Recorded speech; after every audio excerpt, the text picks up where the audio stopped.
Olá, pessoal, sejam bem-vindos à nossa aula. Eu sou o professor Luiz Amarante, bacharel em Farmácia e Bioquímica e doutor em Farmacologia. Hoje nós falaremos sobre a imunidade inata.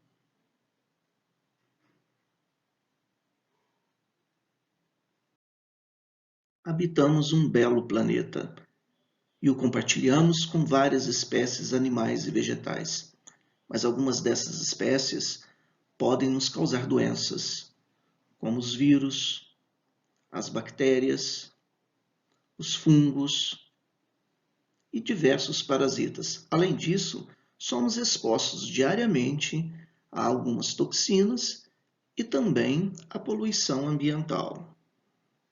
Estamos por aqui há milhares de anos e já somos mais de 8 bilhões de habitantes. Então, como conseguimos sobreviver em um ambiente tão hostil? Muito embora as doenças infecciosas dizimarem milhões de vidas todos os anos, a história da humanidade continua. Podemos sugerir algumas respostas a essa indagação. A primeira delas é que a maioria dos micro-organismos é inofensiva ou até mesmo benéfica, como a microbiota residente, que nos auxiliam na digestão de alimentos e na síntese de vitaminas do complexo B e vitamina K. Impedem a colonização do intestino e das mucosas por patógenos e também participam do processo de apresentação de antígenos ao sistema imune, o que reduz, e muito, as alergias causadas por alimentos e toxinas ambientais.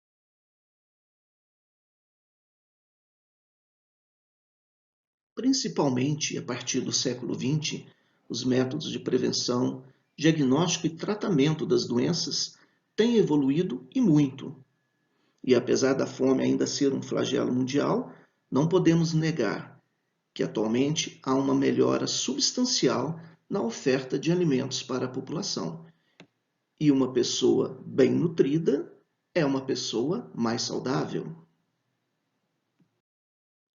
E somos providos também de um complexo sistema imunológico, ou imunidade, que pode ser dividida em imunidade inata ou natural e imunidade adaptativa ou adquirida. Ambas atuam de forma conjunta e complementar, mas é a imunidade inata a nossa primeira linha de defesa contra as infecções. A imunidade inata é uma resposta rápida e estereotipada.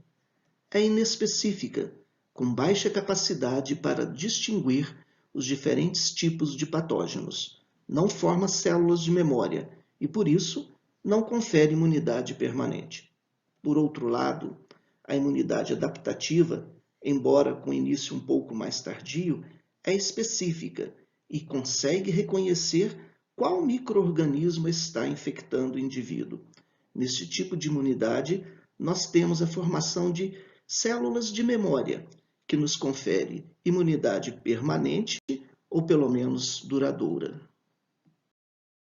A imunidade inata compreende mecanismos externos e mecanismos internos. Os mecanismos externos impedem a penetração do patógeno, como as defesas ou barreiras estruturais, a pele, as mucosas, os pelos, a cera e o muco. Ou ainda os expulsam do sistema respiratório. São exemplos os cílios da traqueia, a tosse e o espirro. Até mesmo a lágrima e o suor e outras substâncias químicas como suco gástrico e acidez geniturinária fazem parte da imunidade inata. Além disso, a flora microbiota residente, ao impedir a colonização das mucosas por patógenos, são grandes exemplos de nossas defesas naturais. Os mecanismos internos são constituídos por células e por substâncias químicas. Entre as células, nós encontramos os fagócitos e as células natural killer. Como exemplo de substâncias químicas, nós temos as citocinas, produzidas por diversos tipos celulares, e o sistema do complemento. Esses mecanismos internos, além de seu papel específico na imunidade inata, em determinadas condições, convergem para a elaboração da resposta inflamatória, que é o primeiro mecanismo de defesa frente a um dano tecidual, sendo caracterizada por um conjunto de alterações celulares, vasculares e bioquímicas com o objetivo de restabelecer a integridade do organismo injuriado. Apresenta como sinais e sintomas clínicos característicos o rubor, o calor, a dor e a perda da função. Dada a sua importância, a resposta inflamatória será vista em aula específica.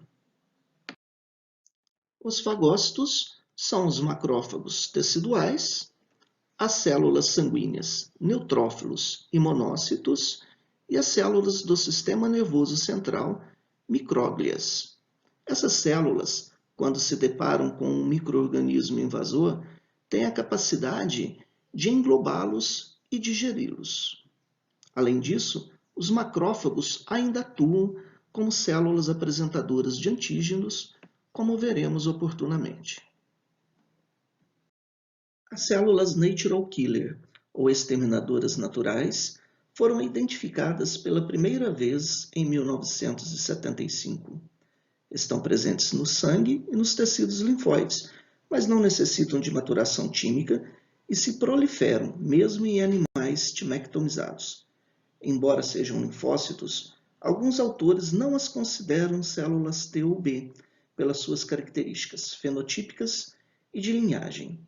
O seu efeito citotóxico é decorrente da produção de citocinas, especialmente a interleucina 3, o interferon gama e o fator de necrose tumoral alfa, que causam a lise de células infectadas por vírus, células tumorais, principalmente leucêmicas, mas também estão envolvidas nos processos de rejeição de órgãos transplantados e, talvez, na patogênese de algumas doenças autoimunes.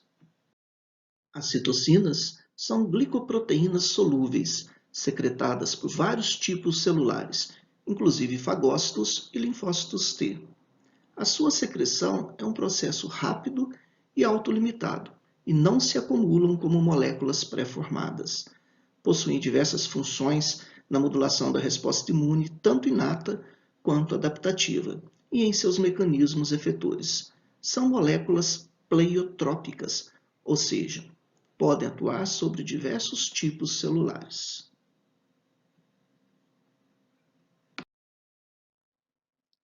As principais citocinas são as interleucinas, os interferons, os fatores de necrose tumoral, os fatores estimuladores de colônias e ainda os fatores de crescimento. O sistema do complemento é um importante mecanismo da resposta imune inata. Vários autores contribuíram para a identificação do sistema do complemento. Ainda em 1893, Burnham demonstrou que antissoros recém-colhidos causavam a lise celular. Entretanto, quando aquecidos a 56 graus centígrados, havia uma perda da atividade citolítica. 2 anos depois, Bourdet demonstrou que soro de cabras imunizados com Vibrio cholerae causava lise do vibrião. Entretanto, quando aquecidos ou quando envelhecidos, ocorria perda da atividade citolítica. Mas, quando adicionado ao experimento soro recém-colhido, agora de cabras não imunes, voltava-se a observar a lise do vibrião.